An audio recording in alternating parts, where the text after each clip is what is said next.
What's up, guys? Welcome to Daily Dose of Reddit. This is your host with a bird on his shoulder.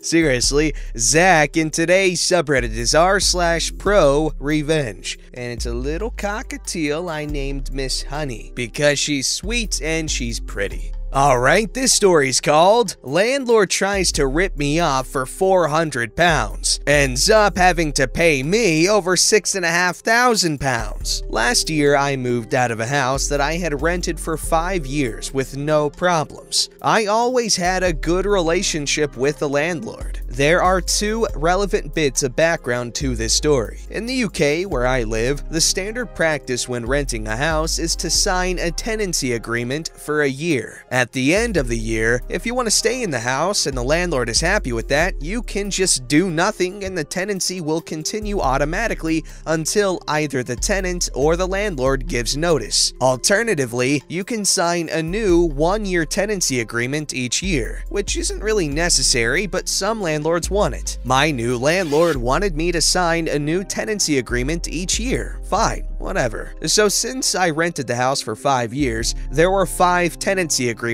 in total. 2. By law, the landlord was required to protect my security deposit. That meant she had to put it into a special kind of account within 30 days of receiving it. The tenant then receives login details for the account so they can check that it's protected and view various info about it. One point of doing this is so that the deposit is held by an independent party who can mediate if the landlord and tenant disagree about any deductions. There is a dispute process that the tenant can request and which is free for the tenant to use. So, I'd been living in the house for almost 5 years and I gave notice to end the tenancy because I was buying a house. After I'd given notice, the landlord emailed me to ask if I was planning to hire a gardener to ensure that the garden would be returned to the pretty manicured state it was when I moved in. I thought this was strange because my tenancy agreement explicitly forbade me from doing the sorts of things in the garden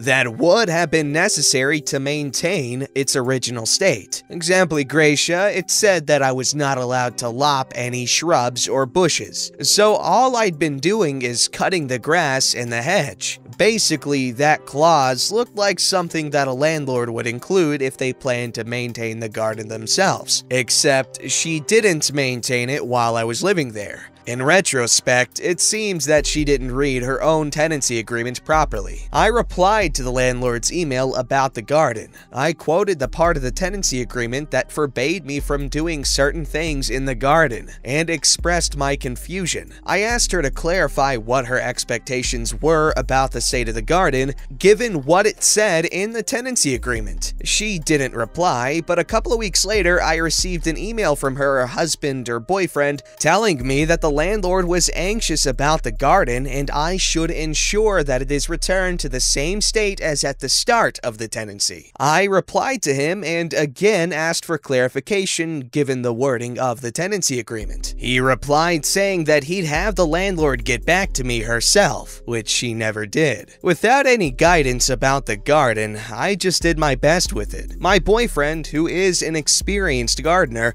did the work here. I asked him just to do whatever he thought was best. He cut back bushes and cleared loads of stuff. I spent a few £100 on having the garden waste removed. I knew that technically I did not need to do that, but wanted to do what I could to keep relations good between me and the landlord. I moved out, the tenancy ended, and after not hearing anything from the landlord for a couple of weeks and not having my deposit back, I emailed the landlord to ask about the deposit. Having ignored my queries about the garden before the end of the tenancy, she chose this moment to announce that she wanted to deduct £400 from my deposit to carry out work on the garden. There followed a really time-wasting back and forth by email in which I pointed out that the terms of the tenancy agreement were incompatible with my being able to maintain the original state of the garden, and she just kept repeating that the garden was not returned to her in its original state. In the end, I suggested suggested that since we couldn't agree about deductions from my deposit,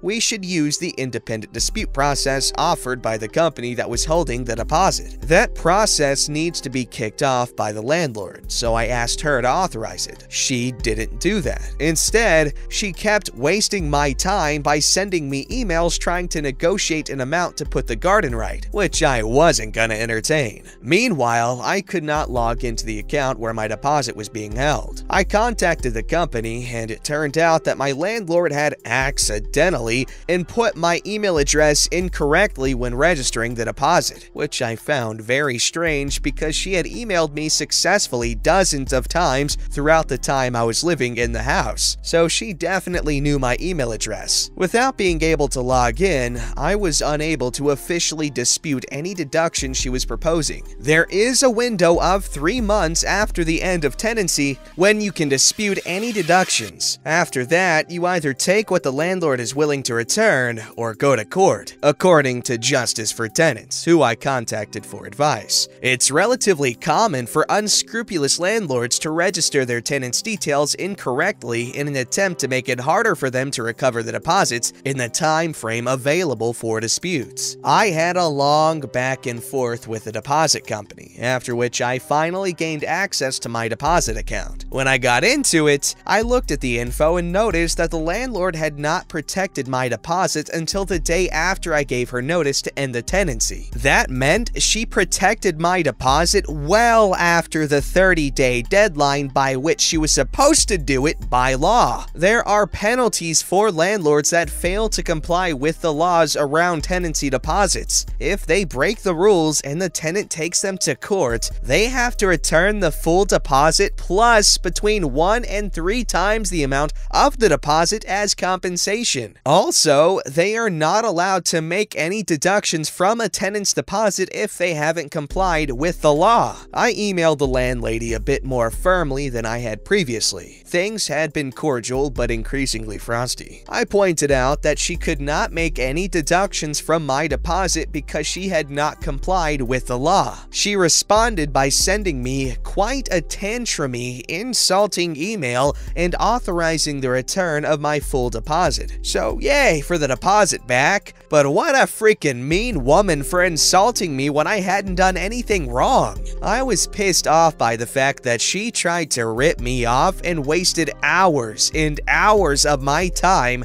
trying to sort this out. Not to mention my stress. Just seeing an email from her land in my inbox caused my stomach to flip by this point. This is when things started to get a bit more exciting. As I said above, landlords who don't comply with the law around tenancy deposits have to pay between 1 and 3 times the value of the deposit in compensation, plus return the full deposit if they get taken to court. The documentation from the tenancy deposit scheme proved that she had broken the law. I had already had my deposit back, but it was clear that if I took her to court, I would receive a minimum of that amount again. Except, of course, I didn't have just the one tenancy agreement with her. As I already mentioned, she had insisted on my signing a new tenancy agreement every year, so I'd had 5 tenancy agreements in total. I spent a few hours checking the law and going through old emails and documentation,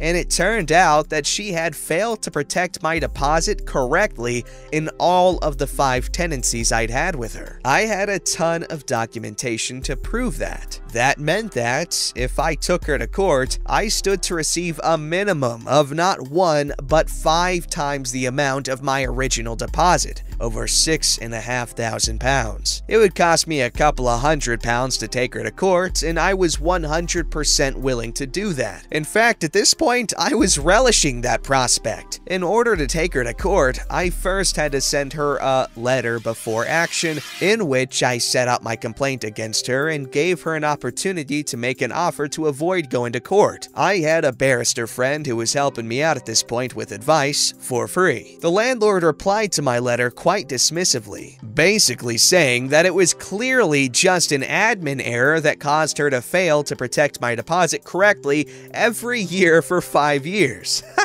And accusing me of being motivated by a windfall. I replied by email correcting her various mistaken assumptions and repeating the need for her to make an offer in order to avoid court. After a while, she replied and offered me £4,000. I told her that the minimum I would accept was a little over $6,500. I forget the exact figure, since that was the minimum I would stand to get in court. She agreed with certain conditions attached, perhaps conditions that she thought I might not be able to fulfill. Things like sending her copies of all the documentation relating to the deposit for previous year's tenancies, but which I was able to do immediately. When the money landed in my bank account, I emailed her to explain that I would have dropped my complaint against her immediately had she at any point offered a sincere apology, which was true, at least up until that final email where she insulted me. I also said that I hope she would deal more fairly and reasonably with future tenants. She didn't reply.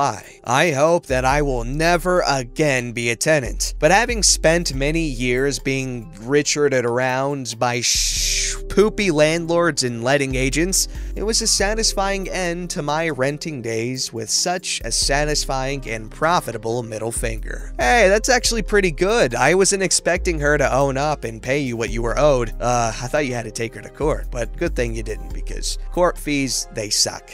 This story's called Fiancé Left Me Due to My Cancer Diagnosis. I Left Her Destitute. This has been 4 years ago, so the sting is gone and my revenge has been had. Sorry if this isn't the right forum. We dated for 4 years and had what I thought was a great relationship. We were both well-established professionals who both owned homes in the same neighborhood and both with daughters in the home. Her daughter was 11, mine was 16 when we met. We had actually planned to get married, build a house, and raise the two together. We planned the house build because she had recently been diagnosed with a neurological disease that would eventually put her in a wheelchair and need something ADA-friendly. During the planning stages, I began doing landscape and construction projects on her home to increase the resale value. All in, I invested roughly $30,000 into the home, running everything through my side construction business for tax, permitting, and resale purposes. We had a contract that payment would be made upon sale of the home. I produced invoices for each and every project, but never pushed for payment because of the prior agreement. Fast forward 6 months. We're looking at property to develop and finalizing drawings on the home when I began feeling ill. I couldn't eat, constantly vomiting and passing blood.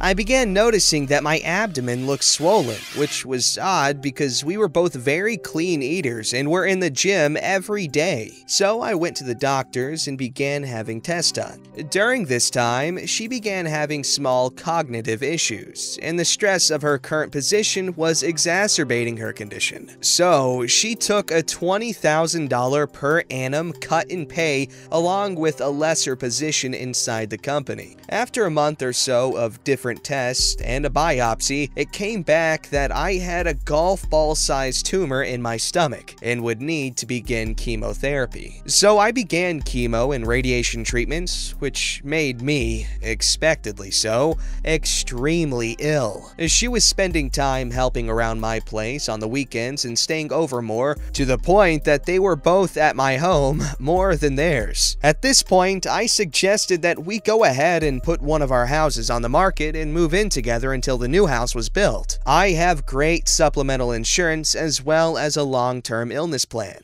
so using that coupled with the sale of one of our houses would push us through comfortably and help ease the financial stress on her. Shortly after this discussion, she became extremely distant. Her daughter wasn't coming down and hanging out with mine anymore. She had excuses for not getting together. She quit driving me to treatments and stopped staying over. She then dropped a bomb. A sentence that will forever be burned into my psyche. I love you, but I can't see myself taking care of someone this sick in the long term, and I don't think we should see each other any longer. In a text. It broke me, I won't lie. This was the first woman I had ever opened up to and planned a life with since my wife died when my children were 1 and 3. I tried to be mature about it. I forced myself to understand her position and to accept what I could not change. I calmly, the next day, gathered all of her things, packed them neatly, loaded them in my truck, and took them to her house to leave on the back porch while she was at work, in order to avoid any awkward exchanges. Walking around the back and under the porch, I sat down a box and saw her in her back living room, on the couch, having sex with a man that she had introduced to me as a lifelong friend. I had dinner and drinks with this man and his girlfriend. We had gone on vacation with them as well. I never spoke of the incident with her and simply sent her a text later explaining that I would leave her things on my side porch to pick up at her convenience. I discovered 8 or 9 months later from his now ex-girlfriend that they had broken up due to him confessing that he had been sleeping with my significant other, dating back to about the time we were finishing drawings on the new home. Now I'm pissed. Revenge time. At this point, I had finished chemo and radiation for the time being and was feeling healthier. I was going through some much neglected paperwork when I ran across the file that contained $32,680 in unpaid, long overdue invoices, which were promptly sent to my attorney to begin lien proceedings on the home. It turns out that I couldn't have done this a moment too soon because she was set to put her house on the market. Coupled with interest over the course of what was then 19 months overdue, the invoices were hefty. That, along with the agreements of settling them when the house was sold and attorney fees, left her with roughly $10,000 after the sale of the home and settling her current mortgage. She promptly had to back out of the purchase of another home and moved in with her oldest daughter, sister-in-law, and 2 grandchildren. She also had to leave her job and begin receiving disability. I ran into her a little over a year ago, and she looked as if she had aged 20 years and was in the wheelchair we had talked about. We chatted cordially but briefly, and I excused myself and went on with my day. A few days later, her daughter called me and spoke of my running into her mom, and could we hang out sometime? I gave a vague answer, thanked her for calling, and again went on with my day. The ex then called me a week or so later and began apologizing me for leaving me as she did. Again, cordial, but short. I thanked her for calling and hung up. She began texting, and this went on for several weeks until one day she asked if I could ever see us rekindling what we had. To which I replied, I can't see myself taking care of someone so sick in the long term. Remember the box on your back porch? Did you think that lifelong friend brought that over to you from my house? Good luck to you. Goodbye. I sometimes feel guilt over this, but not much, and not often. You know what? Honestly, the only thing I could say that the OP here did kinda wrong was, not hanging out with her daughter, but he doesn't really have any obligation toward her. But I figured it'd be a nice thing to do. Don't punish the child for the sins of the parent, or however that phrase goes, saying whatever the hell you want to call it. But solid revenge. See, you guys both went through difficult times, more or less taking care of each other, and you stood by her, she didn't, and that must have been rough at the time. Don't forget to like, subscribe, and hit that bell to never miss an episode.